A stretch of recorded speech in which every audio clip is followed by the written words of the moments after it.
Salut à tous, c'est Titus01, j'espère que vous avez la patate, les filles comme les gars. Aujourd'hui on va parler d'animés, plutôt des pures pépites, et je pense que pas mal de personnes vont être énormément choquées sur ces purs chefs-d'œuvre. Je pense que c'est le mot à désigner. Dans tous les cas, j'espère que ça vous fera plaisir, mais avant ça, n'oubliez pas de bombarder cette barre de like, de lâcher un petit like, ça fait toujours plaisir bien sûr aux créateurs, c'est-à-dire à moi-même, ou encore un petit commentaire ou encore un petit partage, ça fait aussi tout aussi plaisir.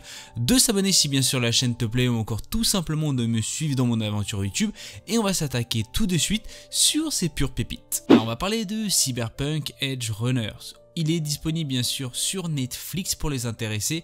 Il est à peu près de 10 épisodes de 24 minutes. Il est sorti en septembre 2022. On est plus sur de l'action, du drame, de la science-fiction et bien sûr sur le thème de cyberpunk. Ce qu'il faut savoir, c'est qu'il y a aussi de la violence et de la nudité. C'est-à-dire si vous êtes un peu restreint par rapport à ça, bah faites extrêmement attention. Alors l'histoire va nous entraîner dans le quotidien d'un enfant de la rue essayant de survivre dans une ville obsédée par la technologie, ou enfin si vous préférez par les technologies et les modifications bien sûr corporelles. Pour rester en vie, il décide de devenir un Edge Runner, un mercenaire également connu sous le nom de Cyberpunk. Ce qu'il faut savoir, c'est que de base je suis pas trop calé dans cet univers et je me suis dit on va se lancer parce que le jeu vidéo, pour ceux qui ont joué, il est extrêmement bien sur les nouvelles générations. Sur les anciennes générations, c'est pas ouf du tout, mais les nouvelles grâce à une mise à jour c'est vraiment incroyable. Et bien sûr sur PC c'est tout simplement un pur chef-d'œuvre. Ce qu'il faut savoir, c'est que ça va être aussi bien sûr dans le même univers que bien sûr Cyberpunk 2077, c'est-à-dire si vous avez aimé tout simplement le jeu vidéo ou encore l'univers, je pense que vous allez énormément vous régaler. Dans tous les cas, je vous conseille fortement parce que c'est une pure claque visuellement, graphiquement, je m'y attendais vraiment pas du tout et sincèrement c'est un pur chef-d'œuvre. C'est vrai que c'est quelque chose qui m'a énormément étonné et je pense que vous allez prendre de grosses claques si bien sûr vous avez aimé bien sûr le jeu vidéo. Dans tous les cas, pour les intéressés, il est disponible sur Netflix, c'est-à-dire n'hésitez pas à regarder, je pense que vous allez énormément apprécier cela. Alors on va parler de My Stepmom's Daughter is My Ex. Ce qu'il faut savoir, c'est qu'on est sur 12 épisodes à peu près 24 minutes, il est disponible sur Crunchyroll pour les intéressés et il est sorti en 2022. On est plus sur de la comédie, du drame, de la romance, du school life de l'école et bien sûr du quotidien. On va parler de Hirido Mizuto ou encore Ai Yume, sont sortis ensemble au collège. Ils ont flirté, étaient en désaccord sur des choses insignifiantes, puis ont commencé à de moins en moins se supporter jusqu'à rompre avant la fin bien sûr du collège. Puis ils se sont de nouveau rencontrés de la manière la plus inattendue possible. En effet, suite à un remariage de leurs parents respectifs, Mizuto et Yume sont devenus demi-frères et sœurs par alliance.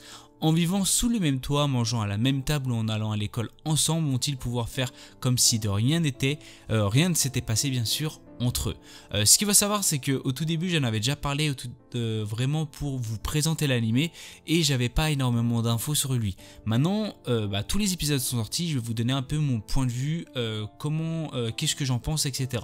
Ce qu'il faut savoir, c'est que au tout début t'es un peu confus, tu sais pas trop où ça va t'emmener, est-ce que ça va être sur le thème de l'inceste ou autre. Je tiens à vous dire que pas du tout. Alors là on va vraiment clore le débat, ce n'est pas du tout de l'inceste. J'ai lu aussi pas mal de commentaires qui m'ont dit comme c'est des parents qui sont remariés, c'est pas forcément de l'inceste, etc. Ça peut être considéré pour de l'inceste pour certaines personnes, mais pour ma part, sincèrement vous allez voir l'animé, vraiment pas du tout.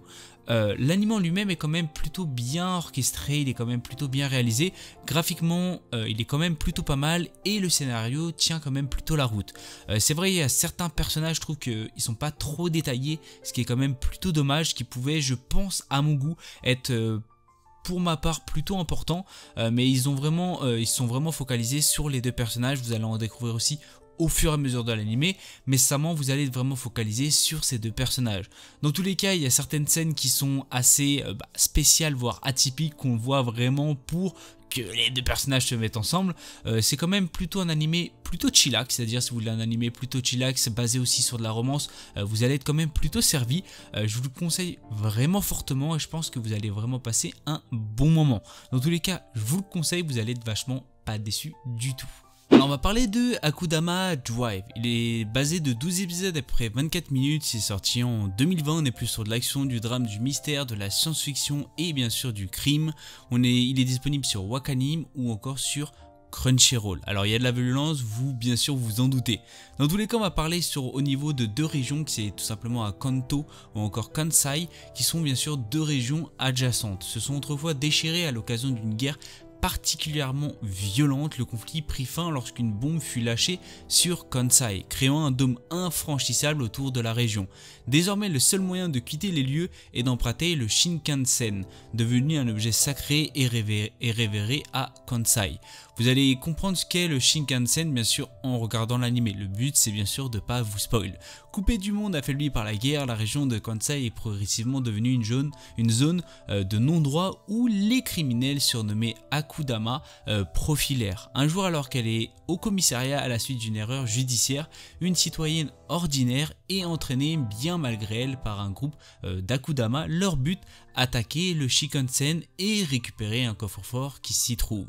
Alors ce qu'il faut savoir, c'est que je vais pas trop vite vous spoil parce qu'il y a pas mal de personnes qui pourraient bien sûr le découvrir.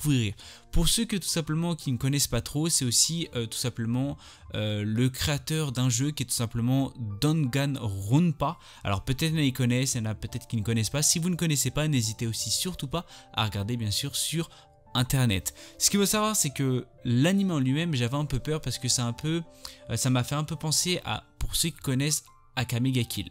J'avais un peu peur que ça y ait du plagiat, un peu du copier-coller.